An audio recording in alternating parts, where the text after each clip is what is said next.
আগামী ৩ মাসের মধ্যে আপনারা এইটার একটা উল্লেখযোগ্য উন্নতি দেখবেন। আমি আশা করছি ৩,৭৮,০০০ই আমরা শেষ করার চেষ্টা করব।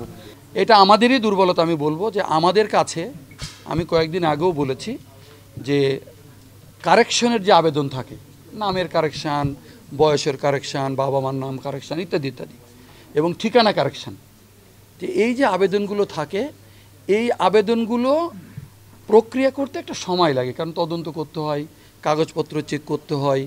বয়স কমাতে হলে তো আপনারা বুঝেন যে বয়স তো হঠাৎ করে কমানো বাড়ানো যায় না, এগুলো ডকুমেন্টেড হতে হয়। এইসব করতে কিন্তু অনেক সময় লেগে যায়। তা আমাদের কিছু আবেদন উপজেলা পর্যায়ে নিষ্পত্তি হয়, কিছু আবেদন জেলা পর্যায়ে নিষ্পত্তি হয়, কিছু আবেদন আমার পর্যায়ে নিষ্পত্তি হয়, কিছু আবেদন সচিব মহোদয় পর্যায়ে নিষ্পত্তি হয়, কিছু আবেদন নিষ্পত্তি আমাদেরকে কমিশনের কাছে যেতে হয়। তো এরকম অবস্থায় আমি তো জয়েন করেছি 2 সপ্তাহ কাজ করছি আমি।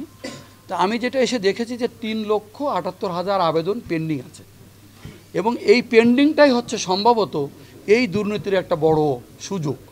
কারণ মানুষ দুর্দান্ত সাফার করে। কিছুক্ষণ আগে আমি একটা ফাইল সিগনেচার করলাম, ওই ভদ্রলোকের এই আবেদনটি 2023 সালে তদন্ত হয়ে এসছে, শুধু একটা স্বাক্ষরের জন্যে এইটা উনি এই 1 বছর ধরে সাফার করছিলেন।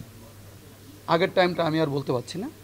তো আমরা যদি এই আবেদনগুলো নিষ্পত্তি করতে পারি, তাহলে আমরা একটা দিক থেকে কিছু মানুষ প্রতিকার তো পাবেনই, পাশাপাশি এই দুর্নীতির সুযোগটাও কমে আসবে। আর যারা জড়িত তাদেরকে আপনার আইডেন্টিফাই করে তাদের বিরুদ্ধে আমাদের সরকারি নিয়ম অনুযায়ী এবং রাষ্ট্রীয় যে সমস্ত আইন কানুন আছে সেই অনুযায়ী যা যা করার আমরা তা করব। এই ব্যাপারে আমরা প্রতিজ্ঞাবদ্ধ। আমার মনে হয় আমি আপনাদেরকে প্রথমে বলার চেষ্টা করেছি যে আমি একেবারেই নতুন, আমি মাত্র এসেছি, আমি এই 2 সপ্তাহ কাজ করছি। এই অফিসটাকে পুরোপুরি আমি এখনও বুঝে উঠতে পারিনি, ঠিক আছে। তারপরেও আমি যতটুকু জানতে পেরেছি তার আলোকে বললাম যে আমাদের একটা বড় সমস্যা যে আমরা আবেদনগুলো নিষ্পত্তি করতে পারিনি।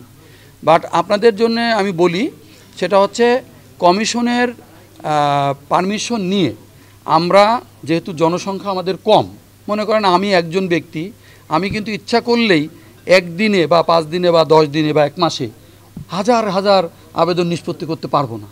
তো সেই ক্ষেত্রে আমাদের যদি অতিরিক্ত লোক এখানে ইনভলভ করতে হয়, তাহলে কিন্তু এটা আপনার কমিশনের আমাদের পারমিশন লাগবে। তা আমরা সেই উদ্যোগ গ্রহণ করেছি, এবং আমি আশা করছি আপনারা হয়তো খুব শিগগিরই দেখতে পাবেন যে আমরা একটা ক্রাশ প্রোগ্রামের মাধ্যমে আমরা একটা পরিকল্পনা করেছি।